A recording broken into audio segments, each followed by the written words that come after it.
Let us take a look at the laws of exponents and also the laws of logarithms so that you can see the similarities between the exponent laws, which you have been doing for many years, and the laws of logarithms, which was done in grade 12, and how they are fairly similar, because there is a correlation between logs and exponents, and we need to know logs when we go to the exponential function and the ln function. So just starting with the first exponential law. It says if you multiply similar bases, in this case the base is a, if you multiply them, you can simply add the exponents. That's what happens over there. Then the second law says if you divide similar bases, you just subtract the exponents. And the third law says if you have a base inside a bracket, and the bracket is raised to an exponent, you just multiply those two exponents. That's it. That's the third law. Now coming to the logarithmic versions of that. The first logarithmic law says if you have two logs with the same bases and you add them, you can just multiply those two numbers together inside of a logarithm. The second log law says the same thing, except now we've got a minus between the two logs, and then you divide those two log numbers. The b and the c are being divided. So it's almost like going this way when you are looking at the exponential version of that. And then for the third logarithmic law, if you have an exponent inside the logarithm, it can just simply go to the front, and that's where that c comes from. So just moving it to the front, and then it becomes just log AB, exactly like that. Now there is also a version of logarithmic laws that we call the fourth log law, and it will be something useful in that case, for argument's sake.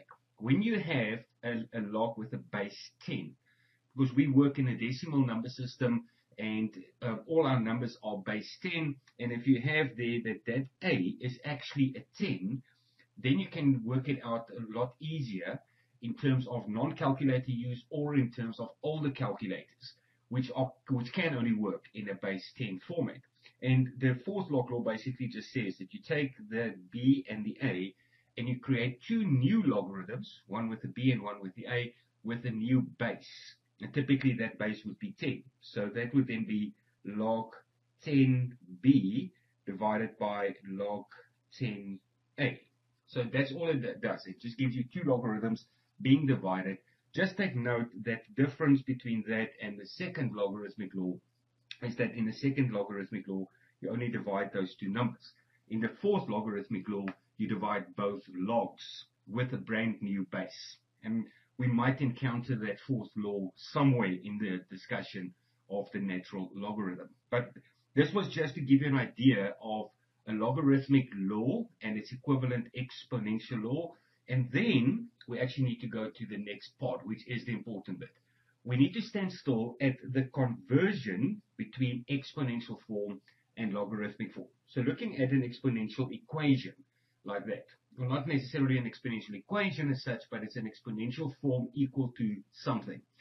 When you convert that into the logarithmic form, it's very useful to think from the logarithmic form to the exponential form. In other words, from right to left, where you start with that base and you say a to the power of b is equal to x.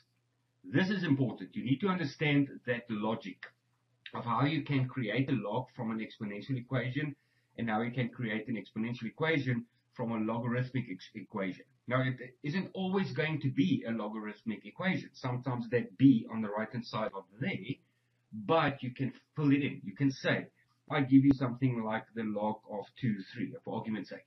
And you need to write that as an exponential version of itself. You can say that whole log 2, 3, I am going to make equal to x. And then to convert that into an exponential form, you just say 2 to the power of x is equal to 3. And there I've got the exponential version of that logarithmic expression, which wasn't even a logarithmic equation to begin with. You just make it equal to something like x if you have to. Okay, so that is very important. Make sure you understand this conversion between exponential and logarithmic forms. That's going to be very, very valuable as we progress through this crash course. Okay, so now when we take a look at a special number used in circles and defined as the ratio, okay, so this is important, defined as the ratio of the circumference over the diameter, we find it easier to write that ratio as pi rather than using all its millions of digits. So we can consider pi a unique number represented by its own symbol. Now what I mean by that is if we look at the normal numbers that we use, we can start with 0 and then 1, 2, 3, 4, 5, 6, 7, 8, and 9. There are 10 symbols that we use to write any number. Because if you write a number bigger than 9, you just go to the columns on the left. So that will be your units column, and then your tens column, your hundreds column, etc., etc. So numbers such as 2, 3, 4, 234 has got one of the symbols in the hundreds column, one of the symbols in the tens column, and another symbol in the units column. And we see that number in our brains. Our eyes visualize that as the number 234. But it's made up of 10 symbols, and in this case only 3 of those 10 symbols. That's the decimal number system. Now when we talk about pi, we say this is a new symbol. Let's call it the 11th symbol of a number system. So rather than writing pi with all its millions of digits in those 10 symbols, we give it its own symbol, its own unique symbol, and we know, when we look at it, we know that it is actually pi, and the meaning of pi is, it is the ratio of the circumference over the diameter of any circle. It's always a constant, even though it is an irrational number, and that constant number has got its own symbol. And in the same way, when we look at a number that pops up in nature and calculus and finances, as an example, if you take the compound interest formula, which you might remember from grade 12 financial mathematics as well, and we adapt that for interest, multiple interest calculations. Let's say there's a daily interest rate. We will multiply there below the line, because typically that portion of the formula would just be I. I've just expanded it to show what is actually going on inside of I. So you've got the interest rate, and then that is divided by 100. It's normal percentage. But if you do quarterly calculations or monthly calculations or daily calculations, you multiply there by the number of times per year, and you multiply there by the number of times per year as well. So if it is daily, you multiply by 365. That's very straightforward. But there is still, or this is still a discrete amount of time. In other words, the time increments can be counted. You can still do this 365 times a year. But if you bring the times down to seconds and then nanoseconds and go to infinitely small, or in other words, continuous, not discrete, but continuous calculations of interest, the formula actually then changes to a number called E. This is called the Euler number from Leonhard E. Euler in the 1700s. He came up with this ratio of a specific number that always comes down to 2,7182818. It's also a rational number, like pi is 3,14, etc., etc. E is 2,718, etc., etc. So that's just, it's a standard number, but it's got its own symbol, which Euler gave as E. So just remember that. It's just a number, 2,7182818, etc., etc., etc. It's an irrational number, but it is still just a symbol of a number. And then if you convert that compound interest formula for continuous interest calculations, it reduces to that. So then you've got P times by E to the power of RT. The number E, like pi, pops up all over in nature, especially in the following. Growth, we've just looked at that. The compound growth is the same formula as compound interest. So in biology or population growth, we find this number E popping up all over the place. Decay, like for instance in radioactivity, and then very specifically in calculus. E is used very often in calculus. So more precisely, this is just for interest sake, if you want to know this, this number E is defined using limits, which you might remember from calculus in grade 12 as well. It's just a number in there and a number in there. You'll notice that this formula looks very similar to the compound growth formula. Very similar, except now there's a limit on the left-hand side, and this limit tends to infinity. So you are getting a number that tends to infinity, and then as many times as you want to calculate that for different values of n, you will ultimately find a more and more accurate version of this number e, and you will then be able to have that number 2,718. All right, so when we use e, this is now where it becomes very technical, but actually very easy as well, if you understand this. This is why we also started initially with the exponential and the logarithmic forms, and then looked at this, the switch over between the logarithmic form and the exponential form, because when we use e in logarithms as the base, so in other words, something like that, log ex, we have a special name for that. That part, the log e part, is called ln, just ln.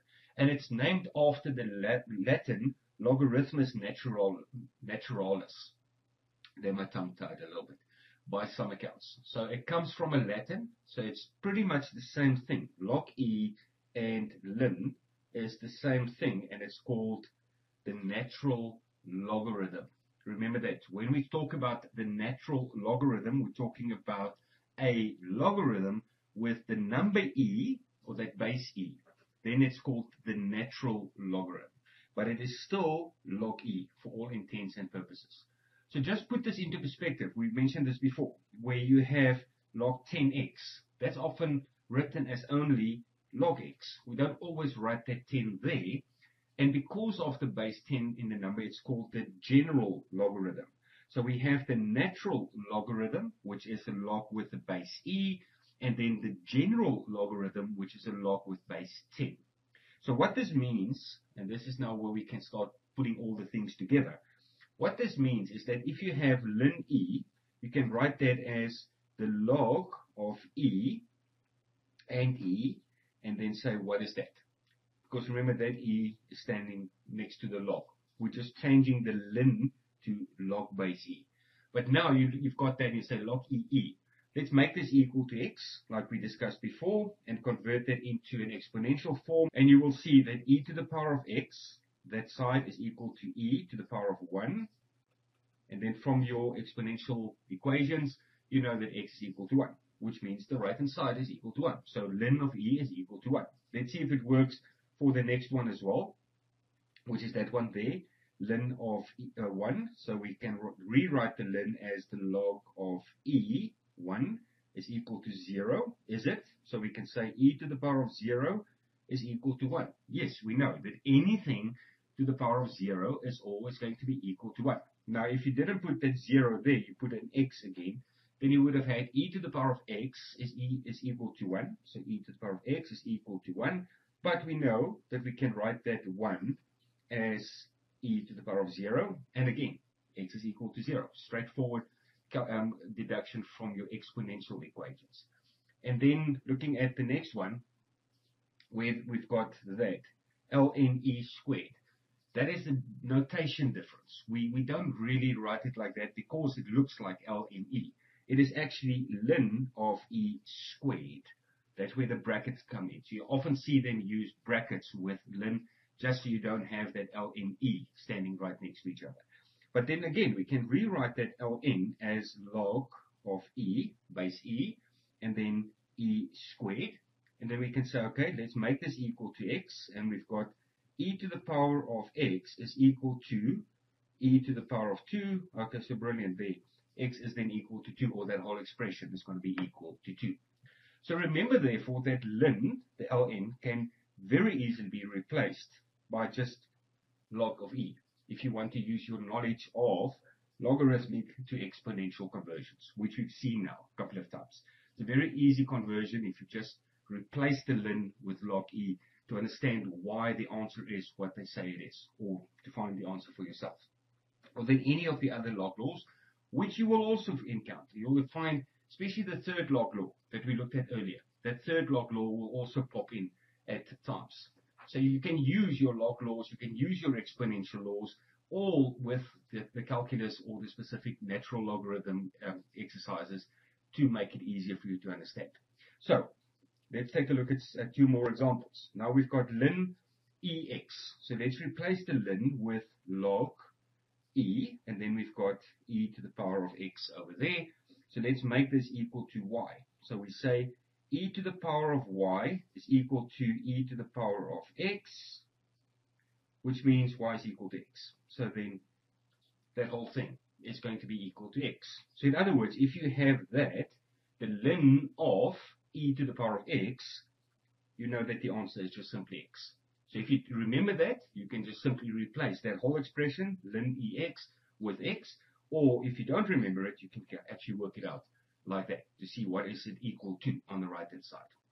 What about the next one? You'll see that that is now in an exponential form. So we can say, okay, but let's convert that into a logarithmic form by just looking at that ln part. So it becomes e to the power of log ex, remember? And that is going to be equal to, let's make it equal to y. So then converting that exponential equation back into a logarithmic equation, we can say log of something, which is the e, that e over there, is equal to whatever the power is, which we know is raised to the power on the right-hand side of the equal. So that is going to be log ex is equal to whatever they tell us it is equal to is y. So what we have is log ey is equal to log ex. So obviously then the x and the y is equal to each other. So whatever is there, whatever that x value is what that thing is going to be equal to. We've actually deducted that by converting from one form to another form to another form. But you can see from that line over there that x is equal to y. So this whole thing, just to put this a little bit into more perspective so it doesn't sound too crazy, we said this whole thing is equal to y. And then we've just proved that y is equal to x. So then we can replace that y with x. But then we notice that the x that we have on the right-hand side is going to be equal to the same x we've used inside. And that is why you can just simply replace that whole thing with whatever is there in the exponent. But again, if you forget this, if you don't remember these shortcuts, you can actually deduct it for yourself, because you just convert between exponential form and logarithmic form, and remember that ln can be written as the log of e. Okay, so but then when we get to derivatives, it's not going to be that easy for us to just deduct it. So there are a few derivatives of the ln and the exponential function that you can just remember. It's going to be a lot easier if you just remember this than trying to do the derivatives of the logarithms. So if you have the derivative of ln of x, and we're going to use this many times, the derivative of ln of x is just simply 1 over x. So that x just goes to the bottom of the line. And if you have the derivative of e to the power of x, it is always just e to the power of x. Strange as it may seem, that is what it is. The derivative is the same as the function that you found the derivative of. So you can remember these two derivatives. That's why we didn't give you a complete list of all the derivatives of the ln and the exponential function. Just gave you those two because they are so easy to remember and you are going to use them a lot.